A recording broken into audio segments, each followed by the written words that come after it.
Movie के शुरुआत में मूवी के प्लॉट के बारे में एक इंट्रोडक्शन दी जाती है। ये मूवी असल में एक गेम से रिलेटेड है जिसमें लोगों की जान तक जा चुकी थी। मूवी में किसी पजल और माइंड गेम के बारे में दिखाया गया है जिसमें कुछ लोग पार्टिसिपेट करते हैं और जो जिंदा बच जाता है वो विनर हो जाता है।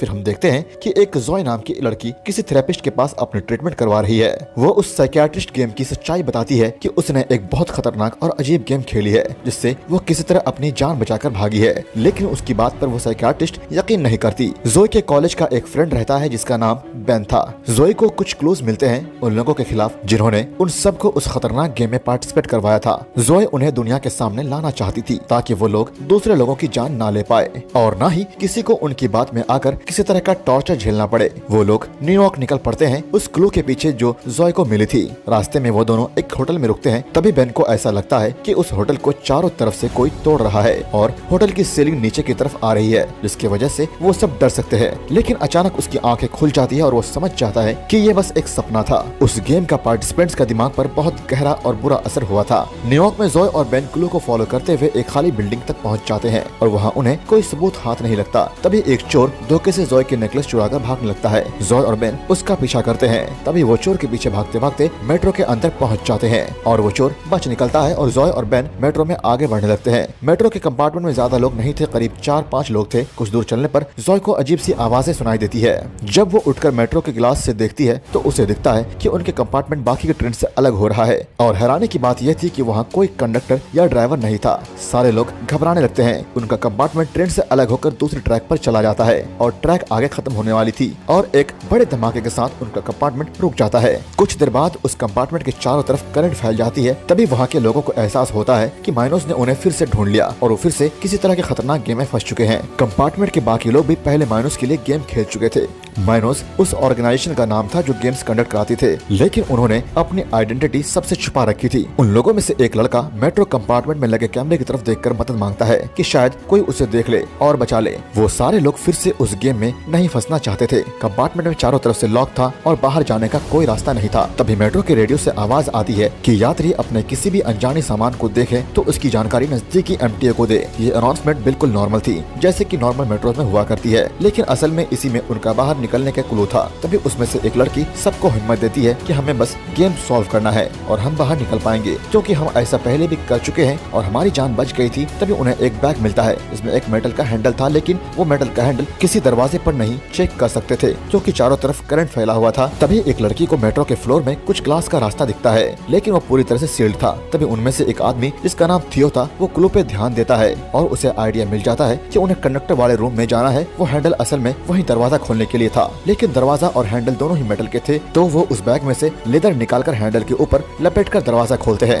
अंदर जाने पर उन्हें एक और क्लू मिलता है जिसमें उन्हें मेट्रो में लगे हुए एड्स के मिसिंग लेटर के टोकन ढूंढने थे। जैसे जैसे वो पजल सॉल्व करते जा रहे थे करंट उतनी ही तेज होते जा रही थी। बड़े ही मुश्किल से उन्होंने सारे मिसिंग लेटर्स को ढूंढ लिए, लेकिन उसी दौरान थियो की मौत हो जाती है। बाकी के लोग बचकर निकल जाते हैं। वो उस मेट्रो के फ्लोर वाले रास्ते को खोलकर नीचे किसी लिफ्ट में जाते हैं। उन्हें जाते वक्त जोय को एक मैसेज दिखता है जिसमें यह लिखा था वेलकम बैक। वो लिफ्ट से किसी अंडरग्राउंड जगह पहुंच जाते हैं। उनमें से अब बस 5 लोग ही बचे थे। जोय, बेन, एक लड़की जिसका नाम रैचल था, एक लड़का जिसका नाम नेट था और एक लड़की जिसका नाम ब्रियाना था। वो लोग लिफ्ट के अंदर बातें कर ही रहे थे कि लिफ्ट और अंदर जाने लगती है। तभी वो बाहर निकल जाते हैं और एक अंडरग्राउंड बैंक में पहुंच जाते हैं। वहाँ एक वॉल्ट खुला रहता है जो बाहर के दरवाजे खोलने की कोशिश करती है। तभी कुछ अलार्म्स एक्टिव हो जाते हैं और ब्रियाना एक टाइल्स पर पैर रख देती है जिसकी वजह से लेजर लाइट ऑन हो जाते हैं। ब्रियाना के पीठ पर लेजर लाइट की वजह से कट्स पड़ जाते हैं। तभी वो किसी तरह उस टाइल्स पर से हटती है और लेजर लाइट्स ऑफ हो जाते हैं। अचानक से उस वॉल्ट के दरवाजा धीरे धीरे बंद होने लगता है और तभी अनाउंसमेंट होती है कि 10 मिनट में बैंक के सारे लेजर लाइट्स ऑन हो जाएंगे और उन्हें वहाँ से निकलना होगा। 10 मिनट के अंदर ही सभी क्लूज ढूंढने में लग जाते हैं। तभी उन्हें एक टॉफीज की बॉल दिखती है। उसमें बहुत सारे लॉलीपॉप्स थे जिसके अंदर अलग अलग कीज थे। बैंक के दूसरी तरफ बहुत सारे लॉकर्स थे। सब लोग उन लॉकर से कुछ क्लूज ढूंढने की कोशिश में लग जाते हैं। तभी नेट को एक एटीएम मशीन दिखता है। जब वो उसकी तरफ बढ़ता है तो उसमें से आवाज आती है कि साथी के मरने पर जो इनाम आपको मिला है उसके लिए पिन कोड एंटर करें और अपना रिसिप्ट लेना ना भूले। ये किसी तरह का पजल था जो उन्हें सॉल्व करना था। तभी वो एक लॉकर खोलते हैं जो बाकी के लॉकर से अलग था। उसमें से बहुत सारे डायमंड्स निकलते हैं। जैसे ही जॉय उस डायमंड को टच करती है उसके हाथ से खून निकलने लगता है क्योंकि वो डायमंड्स बहुत ही ज्यादा शार्प थे। दूसरे लॉकर में अनप्रिंट नोट्स के बिल्स निकलते हैं। किसी के मरने के बाद जो पैसे मिलते हैं उससे ब्लड मनी कहते हैं। तो वो लोग जॉय के खून का जब उन बिल्स पे लगाते हैं तो उसमें से उन्हें एटीएम का कोड पता चल जाता है। कोड डालते ही एटीएम से रिसिप्ट निकलता है जिसमें लिखा होता है कि घंटों के हिसाब से रास्ता तय करो और मिनट्स के हिसाब से आगे बढ़ते चलो। उस बैंक में 3 घड़ी थी जो कि अलग अलग कंट्रीज का टाइम बता रही थी। घड़ी में बज रहे टाइम की मदद से वो आगे बढ़ना शुरू करते हैं। पहले नेट जाता है और वो हर टाइल पर निशान के तौर पर लॉलीपॉप्स छोड़ जाता है जिससे बाकियों को सही रास्ता पता चल सके। गलत टाइल्स पर पैर रखने से लेजर लाइट्स एक्टिवेट हो सकती थी। नेट आधा रास्ता आगे बढ़ जाता है लेकिन क्लूज खत्म हो जाते हैं और रास्ता कंप्लीट नहीं होता। तभी एक टाइल्स में से एक मैसेज आता है कि दुनिया पैसे के दम पर घूमती है, उसे रुकने मत देना। ये क्लूज सॉल्व करने पर उन्हें आगे का रास्ता पता चलता। नेट फ्रस्ट्रेशन में आगे बढ़ता है और गलत टाइल पर पैर रखने की वजह से लेजर लाइट्स एक्टिवेट हो जाते हैं। नेट गिरकर बेहोश हो जाता है। तभी ब्रियाना और रेचल उसे दूसरी तरफ खींचकर उस टाइल से हटाती है ताकि लेजर लाइट बंद हो सके। उन्हें एक लॉकर दिखाई देता है जिसे खोलने पर उन्हें एक ट्रांसपेरेंट मैप मिलता है। वो उसे बैंक के ब्लूप्रिंट्स पर रख कर देखती है तो उन्हें आगे का रास्ता मिल जाता है। जॉय बाकियों को रास्ता बताती है और वो निशान छोड़ते हुए आगे बढ़ती है। लेजर लाइट ऑन होने में अब बस 10 सेकंड रह गए थे। सब लोग नेट को उठाकर जल्दी वॉल्ट की तरफ बढ़ते हैं और किसी तरह उनकी जान बचती है। वॉल्ट के अंदर जाने के बाद वो किसी गुफा यानी केव जैसी जगह पर पहुंच जाते हैं। वहां पहुंचने पर बेन नेट पर बहुत गुस्सा करती है कि उसने अपनी बेवकूफी की वजह से सबकी जान को खतरे में डाला। तभी वो गुफा क्रैश होने लगता है और वो लोग भागकर उससे बाहर निकलते हैं। वहाँ से बाहर निकलते ही वो किसी बीच के किनारे पहुँच जाते हैं। वहाँ उन्हें एक कैमरा मिलता है जिससे वो फोटो क्लिक करते हैं ताकि उन्हें कोई क्लू मिल सके। लेकिन फोटो क्लिक करने पर उन्हें पता चलता है कि वो कोई असली बीच नहीं बल्कि एक रूम है जिसको उस तरह डिजाइन किया गया है उन्हें पजल सॉल्व करने के लिए। उन्हें पजल सॉल्व करने के लिए एक एंकर ढूंढना था। सब एंकर ढूंढने में लग जाते हैं। तभी कुछ देर के बाद वहाँ की रेत धंसने लगती है और चीजें अंदर की तरफ दबने लगती है। असल में वो एक क्विक सैंड वाला एरिया था यानी रेत का दलदल। उन्हें एंकर तो मिल जाता है लेकिन वो लोग रेत में फंसने लगते हैं। किसी तरह सब एक दूसरे की मदद कर खुद को बचाए रखते हैं लेकिन रेचल उस क्विक सैंड में पूरी तरह फंस जाती है और अंदर की तरफ डूब जाती है। सबको लगता है कि वो मर गई लेकिन नेट हार नहीं मानता और वो रस्सी बांधकर रेचल को बचाने कूद पड़ता है। रेचल की जान बच जाती है और वो रेत से बाहर आ जाती है लेकिन नेट की रस्सी टूट जाती है और रेत में डूबकर उसकी मौत हो जाती है। उन लोगों को क्लूज मिल चुका था और इस बार 2 रास्ते खुल गए थे। ब्रियाना एक रास्ते से जाती है और दूसरे रास्ते से जो को एक लाइट हाउस के ऊपर से चढ़कर जाना था। इधर रेचल और जॉय जाते हैं। पीछे से बेन लाइट हाउस पर चढ़ रहा था कि उसकी सीढ़ियां अचानक से गायब होने लगी और बेन ऊपर तक नहीं चढ़ पाता है और वो नीचे रेत में गिर जाता है। रेचल और जॉय बाहर निकलती है। वहाँ से वो किसी अंडरग्राउंड मेन हॉल के रास्ते में जाती है। जॉय को बहुत तकलीफ होती है क्योंकि बेन उसका बेस्ट फ्रेंड था। फिर उन्हें कुछ ट्रैफिक की आवाजें आती है। जब वो दोनों मैनहोल कवर से ऊपर जाती है तो उन्हें एक नॉर्मल रोड दिखती है जहाँ बहुत सारे लोग भी थे। वो बहुत खुश होती है कि वो गेम से बाहर निकल चुकी है। तभी मैनहोल कवर अपने आप बंद हो जाता है और दूसरी तरफ से ब्रियाना आती है और सारे रोड और ट्रैफिक के सीन खत्म होने लगते हैं। असल में वो उनके आंखों के लिए धोखा था। वो सच में गेम से बाहर नहीं निकले थे।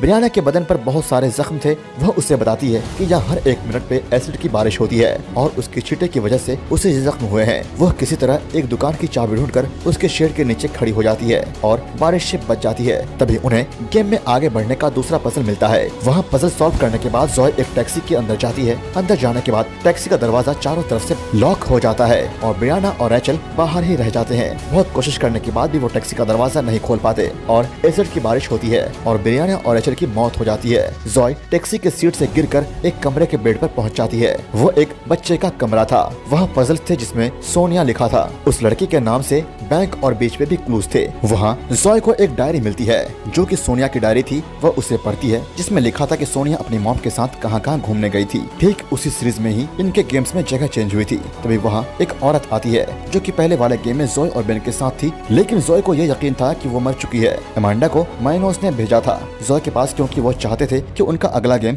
जॉय डिजाइन करे क्योंकि वही एक लड़की थी जो उनके गेम से बचकर बाहर निकल चुकी थी। तो उससे बेहतर अगला गेम कोई और डिजाइन नहीं कर सकता। अमांडा को उन्हें कैदी बनाकर रखा था। जॉय अमांडा की बात नहीं मानती। तभी वहाँ बेन भी आ जाता है लेकिन वो कमरे की दूसरी तरफ था और बीच में एक बहुत मोटा और मजबूत ग्लास डोर था। वो लोग जॉय को मजबूर करते हैं कि वो उनका अगला पजल डिजाइन करने के लिए मान जाए वरना वो बेन को मार डालेंगे। बेन, जॉय और अमांडा वहाँ से बच निकलते हैं और बाहर पुलिस के पास जाकर सारे सबूत उन्हें दे देते हैं। अब बेन और जॉय को यकीन हो गया था कि वो सचमुच गेम से बाहर आ चुके हैं और वो अपनी जिंदगी पहले की तरह नॉर्मल तरह से गुजार सकते हैं। बेन और जॉय वापस अपने घर जा रहे थे और इसी के साथ मूवी खत्म हो जाती है। दोस्तों, यह थी कहानी एस्केप रूम पार्ट 2 की। आपको अच्छी लगी तो लाइक जरूर कीजिएगा और कमेंट में मुझे बताइए कि अगली मूवी आप किस टॉपिक पर देखना चाहते हैं और वीडियो अच्छी लगी तो लाइक जरूर कीजिएगा। Thank you so much guys.